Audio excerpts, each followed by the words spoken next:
for the information that is coming. And you know what? I probably should hit, someone hit recording. That's Josh. Thank you, Josh. So the first thing they talked about certainly was building confidence. I'm going to get that into a moment. Since we are going to be training in this module every single time, we'll repeat a few themes. So Pete Vargas and Pat Quinn are shown there. They have trained some of the best in the industry, whatever industry we're talking about speaking and telling their story. And they will argue that your story is your most effective sales tool. Keep in mind, some people say, well, I don't have that exciting of a story yet. But that certainly makes you relatable. And Pat Quinn does a good job explaining about that. But they say start with a heart opening story, then give some facts. That's what the head's all about. The hands are a call to action, and end with the heart. So my story, I'll repeat it. If you've been a repeat viewer, you've seen me tell my story before. You know, we turned back the clock about 7 years ago. I was absolutely on top of the world. You know, great family. There we are pictured on an African safari. A-list practice, you know, treating world champions, Olympians, CEOs, movie stars, sages, and seekers. You know, I also had taught 10,000 hours of seminars all over the world. That's part of what I really enjoy doing. But then I had a good scare, so to speak.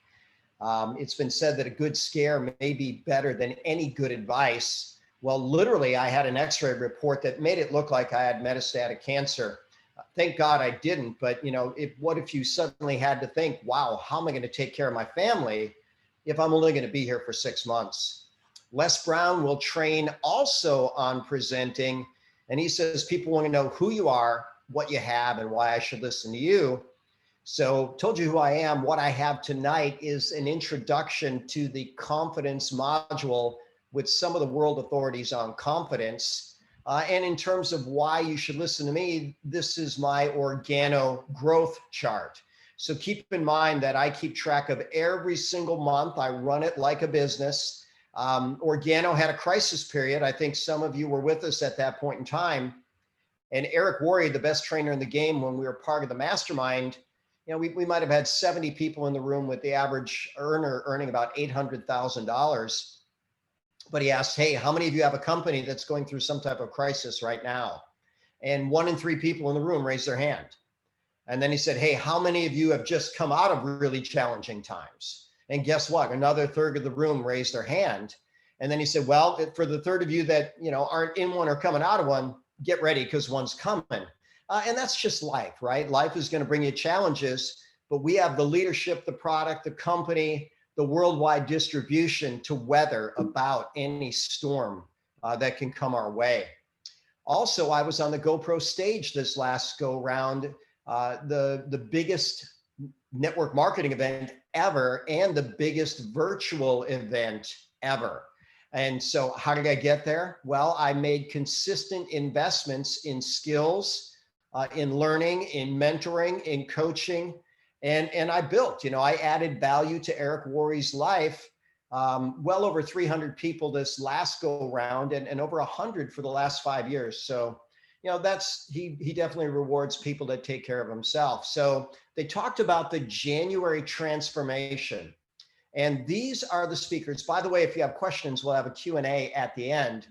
But these are the speakers that will be speaking and their topics. So January will kick off with Dean Graziosi, and he's going to be talking about confidence. Then we got Trent Shelton. He's going to talk about eliminating fear.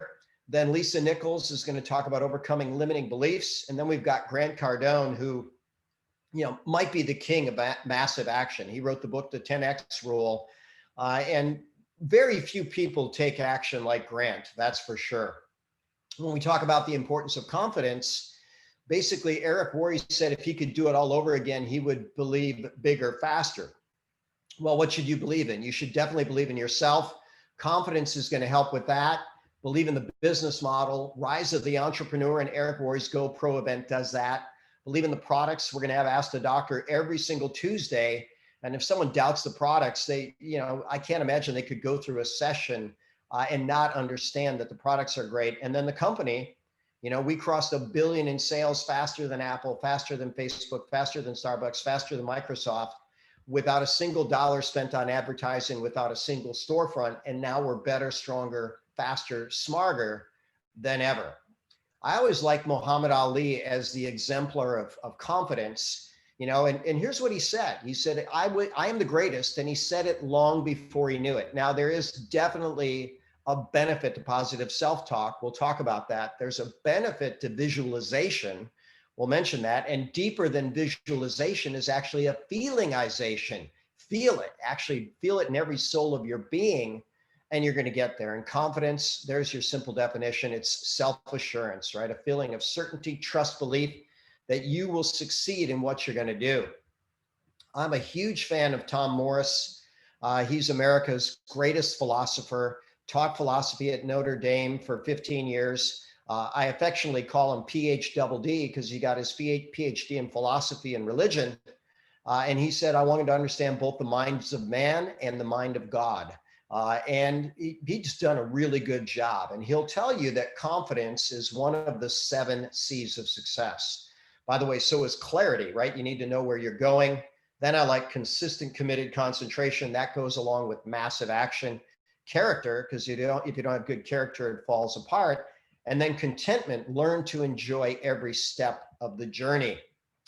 Part of philosophy's history is Aristotle, and he talks about the golden mean. And so courage, we'll change courage, contrast courage and confidence in just a moment. But courage is taking action when there is a danger, and confidence is just, having a strong feeling that it's going to work out fine. So the golden mean is courage. You can be reckless, taking unnecessary chances with stupid games or risks or behaviors, or you could be a coward and basically be afraid to face the world. We actually see probably a little too much of that happening right now.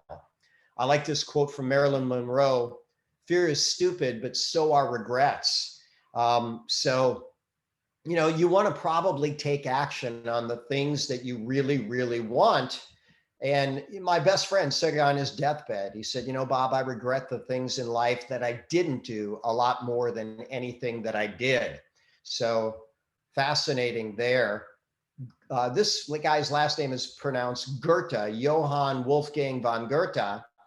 And a lot of authorities say that he had the highest IQ of anybody on the planet ever. So they rate him higher than Da Vinci, higher than Einstein. And here's what he said. He said, stupidity is without anxiety. There's always something that can go wrong. And one of the challenges is the smarter you are, you tend to think of more things that can go wrong. That can be good or bad, right? If you're paralyzed by it, that's bad. If you anticipate and plan well, that's good. Jocko Willink is my exemplar of courage. He was the Navy SEALs commander, and basically it's the ability and willingness to act when there's significant danger. And confidence is just pretty much knowing you're going to win, or you have a really good shot at it. And Michael Jordan may be one of the best of that in a moment. Can you take confidence too far? Sure. Nobody likes arrogance. So I like the classic story of David and Goliath. Was David confident? Sure, because he knew who was on his team. But was he arrogant? Absolutely not. He humbly entered a very challenging circumstance and used his best skills to beat the giant, whereas everybody else, just essentially cowered in fear. By the way, when Pete Vargas trains how to tell your story and how to present your opportunity, he says, don't get cocky, right? People don't like arrogance. Don't become cheesy. They don't like that either. And don't be all flashy and cashy. And those are pretty good tips. And themes like this will repeat themselves over and over again. And here's what Eric Worre said that it takes to succeed in this business or any business. You've got to be hungry, willing, and coachable.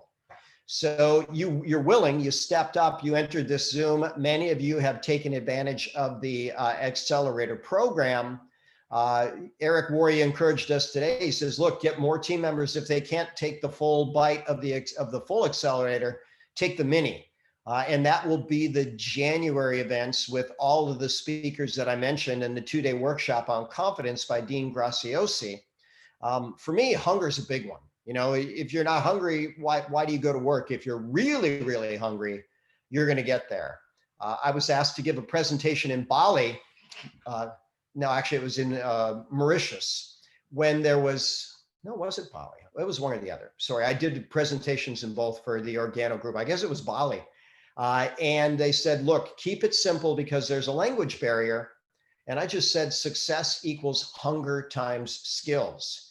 If you have a lot of hunger, you can win. If you have a lot of skills, you can win. A better combination of both. And I like this quote from Jeff Olson.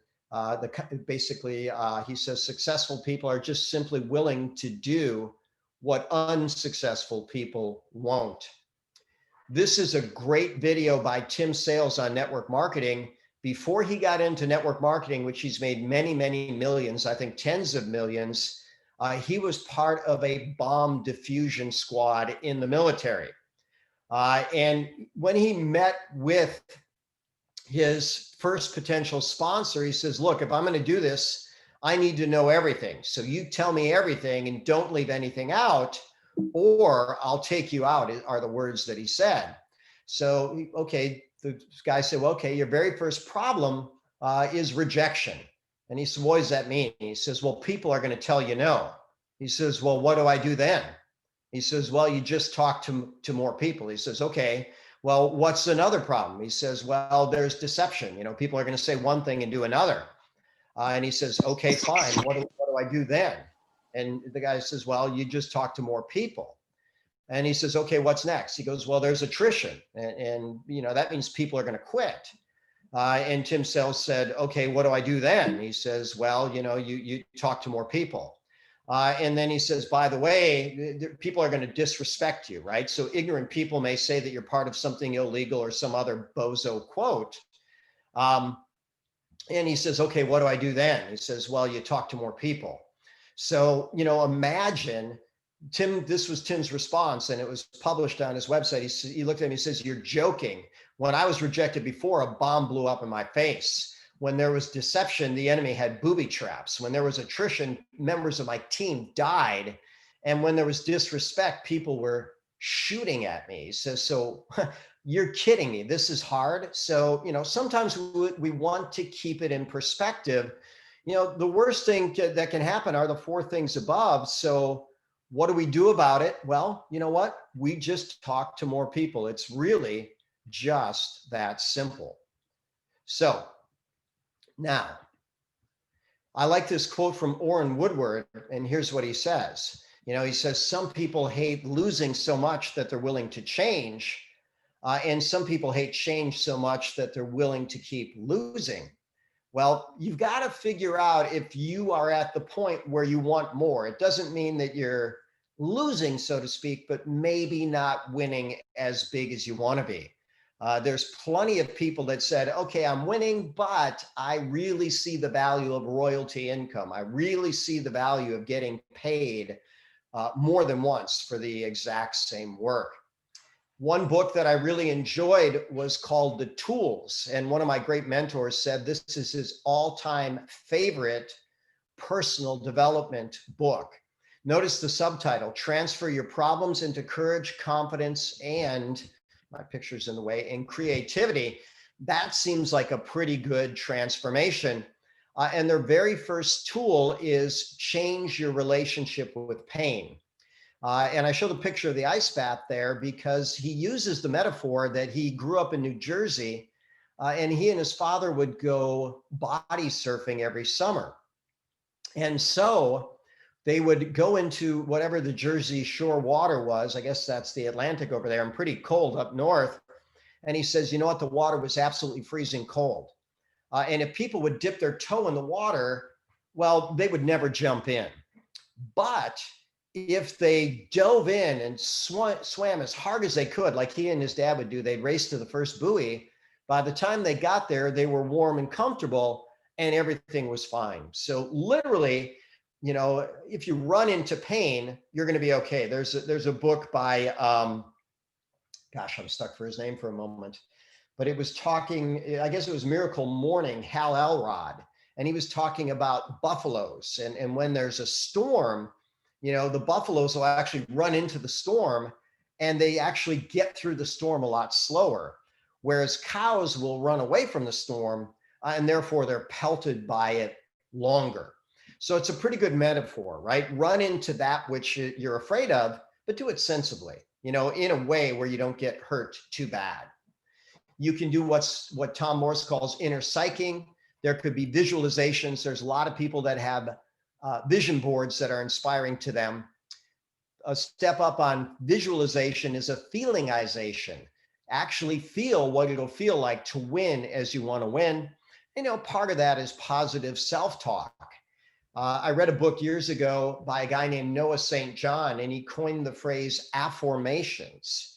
And he had a hard time with affirmations, like saying, I'm the greatest networker ever, because I'm not. So I strived and asked the question, why do I strive to be a great networker, or the best networker I can be? And these were my answers. This was literally part of my daily affirmation, because being a good networker makes my whole life better, because I love adding value to people. By the way, I also know I reap what I sow, and because it's one of the most compensated skills on the planet. You look at the best networkers and they're paid better than the best neurosurgeons. So how long do the best neurosurgeons go to school? There's undergraduate, there's graduate, there's postgraduate, there's residency.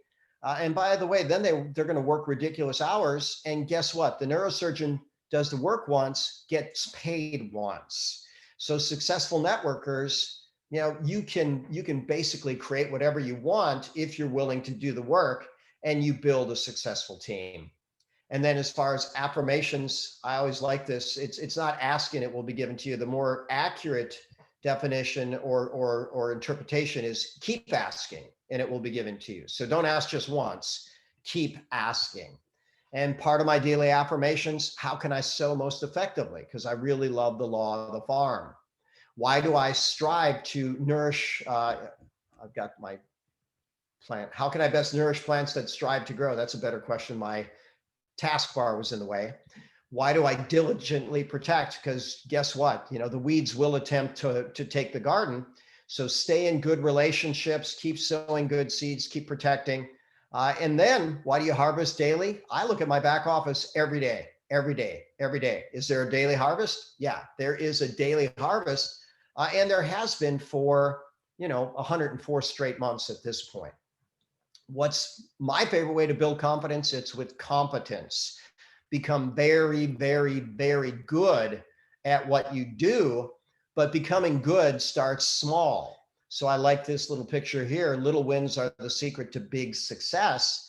And remember what Eric Worre said, if people earn just $1 their first 30 days in network marketing, there's an 80% chance that they're still active and in the business at 6 months. If they don't earn $1, that goes down to 20%.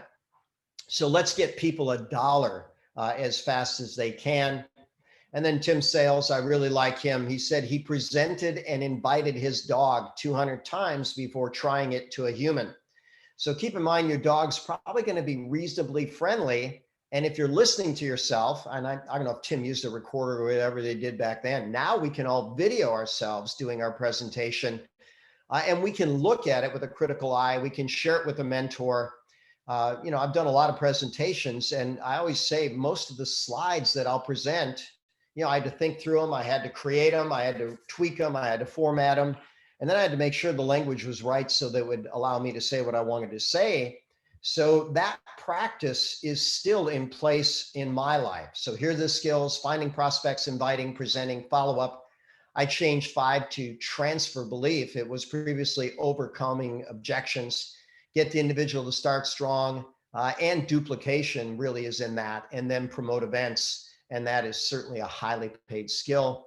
And then let's remember Eric's personal journey. Eric Worre is one of the most successful networkers that's ever been around. And he currently mentors, as he would say, more network marketing millionaires than anybody ever in history. But it took him 4 years to get to the point where he could really start building. That's when he started getting duplication and compounding his efforts. At 5 years, he had 100 team members, 6 years, 1,000, 7 years, 10,000. Then he earned $1 million, and that was all before he was 30 years old. So it's not likely going to be an overnight success, but one of the words Tony Robbins uses, he says, look, we want to convert days into decades.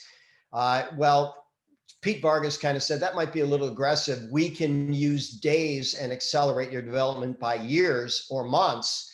Let's just say it's months. What if you accelerated your development, 6 months with 2 days of training? Well, 6 months is 180 days. 2 days is 2 days.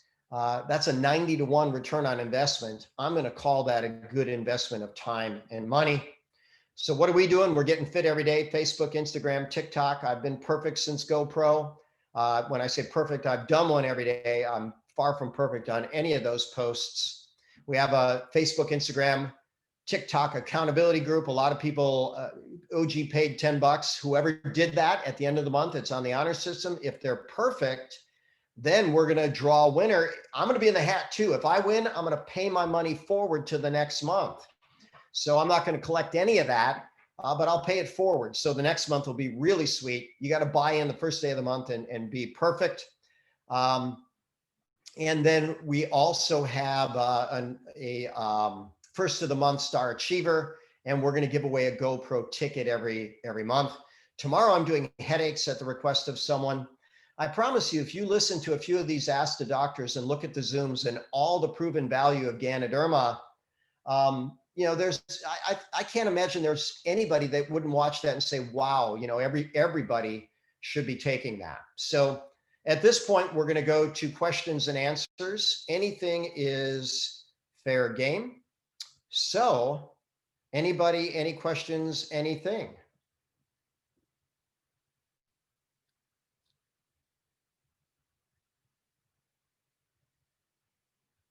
Anything at all? Well, if you're waiting to ask one, I'll give a huge shout out. Everybody that's on this has taken an extra step. Now, I realize everybody can't be on at the time of the Zoom. That just happens. But that's a beautiful step. All right. Well, if that's no questions, Dr. Bob. Just a thank you, sir. Just a thank you. Well, you're very welcome, and your being here is my thanks. I simulcast this into OG Family Worldwide, so people can watch that. Confidence is one of the necessary ingredients of success. You look at the people that are succeeding in this industry, they've developed that confidence. And so yes. Little wins, little wins, little wins. All right. Well, Dr. Bob? Yes. You've been saying sharing is caring, so I just wanted to send a shout out to Brendan Coates, who he really delivered for last night. We were doing some training and networking and just sharing, like Emily Morrow's saying to do, and just that social proof and getting it out there. And he's just phenomenal. So I just wanted to say thank you. I can see him, so I just wanted to say hello. And Dr. Bob, he speaks so highly of you, and it came out in his sharing for Light Nation. I was just excited that we're all starting to see this coming together, this unity, and with you leading the ship, we feel very confident, sir. Well, thank you. I'm going to go to John Maxwell for a moment, and here's what he said. John Maxwell, the world leading authority on leadership, he says his number one challenge is leading himself. And we all need to do that in order to win. It's just that simple. We all need to lead by example. So, and our team, it's been said, will do half of what we do right and double what we do wrong. So how much do we want the wrong to be? Pretty close to zero. How much do we want the right to be? As much as possible. So Dr. Bob, you're doing TikToks now. There's no stopping us. That's right. We are growing. There's no doubt about that. And by the way, it's working, right? I have people reaching out. So with that said, all right, everybody. Good night, all. Tomorrow's Ask the Doctor. Wednesday's the opportunity meeting. Tune in if you can. Bring friends. It's better. So, thanks for the shout out, Rod. Thanks, Dr. Bob. Thank you, brother.